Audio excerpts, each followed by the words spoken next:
Hi, my name's Michelle Gellis, and today I am going to be talking to you about my top 10 facial acupuncture points. I am a licensed board certified acupuncture physician, and I teach cosmetic and facial acupuncture classes internationally. Can you go to the first slide? Great. So, when I'm talking about my top 10 facial acupuncture points, these are both for cosmetic purposes, but some of them have spillover into treating neuromuscular facial conditions as well. So the first point I want to talk about is ear shen men. And you might be wondering, what does this have to do with facial acupuncture? When you needle Shenmen, it helps to calm your patient, which is great when you're going to be putting needles in their face. And it also relaxes the face itself. When we think about our face and our face aging, we might think it's a good thing to tighten up the facial muscles, when in reality, the facial muscles, when they're tight and constricted, then the skin will wrinkle. So you really want the face to be relaxed when you're going to work on the face. So my first favorite facial acupuncture point is ear shen men. My next favorite point when working on the face is gallbladder 41. And gallbladder 41, although it is on the feet, it helps when you're doing cosmetic and facial acupuncture in a couple of ways. Most importantly is it helps to keep your patient grounded, because when you're bringing a lot of energy up to the face and the neck and the head, you want to make sure you counter that with some grounding points. So this is always the first body point I put in when I'm doing cosmetic acupuncture. It also helps to relax the liver and spreads qi throughout the liver and the gallbladder channels.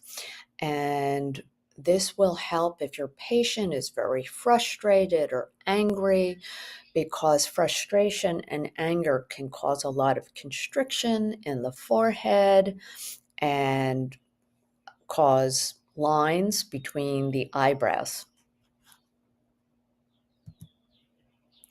My next favorite point when doing cosmetic and facial acupuncture is stomach 36. And stomach 36 is probably my most favorite acupuncture point of all of the points, if I had to pick one. And the reason for this is it covers so many different things. It's the chicken soup point for acupuncture, and it helps to infuse all of the gifts of the earth to all of the meridians. It's a sea of nourishment point, which is really important when you're working with the skin. You want to make certain that all of the food and drinks that you take in get digested properly, get into your bloodstream, and are spread throughout the body. It also helps to tonify qi and blood, which can become deficient as we get older. We can get blood deficient and qi deficient. And by needling stomach 36, it helps to tonify the qi and blood. It also helps to fortify the spleen, which is really important because as we get older and the spleen becomes weaker and not as efficient, we can have sagging. So the spleen holds things up, and it also is very much integral with creating nice, healthy blood. So holding things up and making sure that our blood is healthy are two of the spleen's jobs. So by needling stomach 36, you're fortifying the spleen. And the next important thing about stomach 36, which should have been its own bullet, but it calms the spirit. And when you're doing cosmetic acupuncture, you want your patient to be nice and calm. My next favorite facial acupuncture point, which is also on the body, is large intestine 4. And this is a command point for the face. So I would never do cosmetic acupuncture without needling large intestine 4. And it also allows us to get rid of impurities, not just on a physical level, but also on a mental level. So really clearing out all of the impurities on a body, mind, and spirit level. Next is small intestine 6. And the name for small intestine 6 is nourishing the old. So if you think about where small intestine channel runs, it runs right up the neck and then up in front of the ear. And it can help with sagging jowls and chin and neck. It activates the entire channel because it is a she cleft point. And it also helps to nourish us in the face of old pain and allows us to take in all of life's lessons from past traumas. And it really calls on some of our ancestral chi as well. Next is gallbladder 18. So gallbladder 18, in case you don't know where it is, so you go to the center of the brow, and that's the center of the frontalis muscle, and which is in the middle of the brow, and that's gallbladder 14. Then you find gallbladder 15, and you're going to go back along the gallbladder line until you are in alignment with due 20. So where the gallbladder meridian and due 20 intersect on the head, this is where gallbladder 18 is. And you can see it here. And this is the occipital frontalis. So the gallbladder 18 helps to benefit the eyes and the forehead, and it has a direct action on that supraorbital nerve. So that's this right here. And the supraorbital nerve, which is the N6, runs along the Gallia aponeurotica, which links the occipital and frontal bellies of the occipital frontalis muscle. So when you needle that point, it helps to nourish the eyes, lift the brow, and lift the forehead as well. Next is stomach 4, and the name of this point is receive nourishment. So stomach 4 is right at the corners of the mouth, and it helps to treat the mouth area, lip lines, nasolabial folds that run right into this area.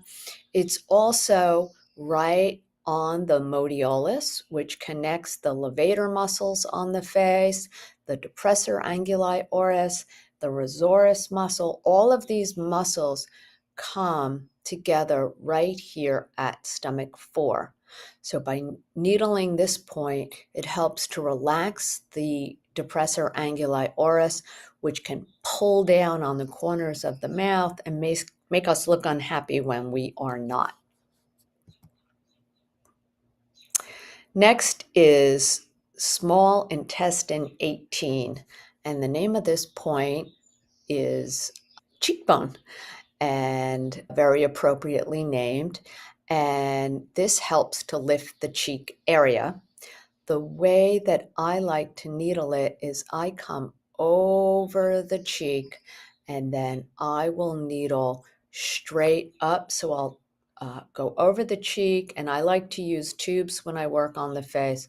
So I come over the cheek and then I will needle straight up right underneath the bone, and this will help to lift up the cheek area. Next is Yu Yao, and I do a combination of points in order to lift the brow and the eyelid. I'll use Yu Yao and Sanjiao 23 and Bladder 2 together. And I have a little video here for how I would needle. Like really like this. What I'll do is I'll pull up, but for her, I would just use the tube and push underneath the brow like that. So again, I'm not on the lid, I'm underneath the brow, and you know why they call this Yu Yao, don't you? Ouch. Yao. Yu Yao.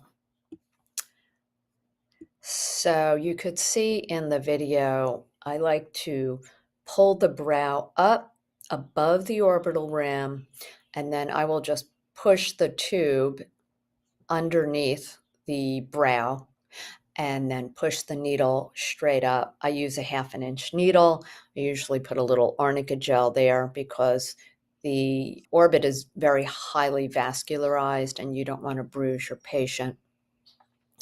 And then I will push it in almost up to the handle. And this really helps, works on the levator muscle and helps to treat Yu Yao.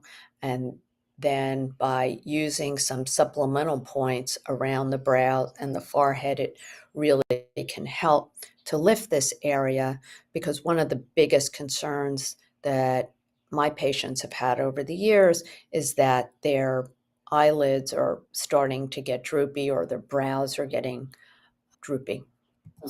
Like really like. My last favorite acupuncture point for facial and cosmetic acupuncture is yin tong. And yin tong is great for a lot of reasons, and it's right there between the brows.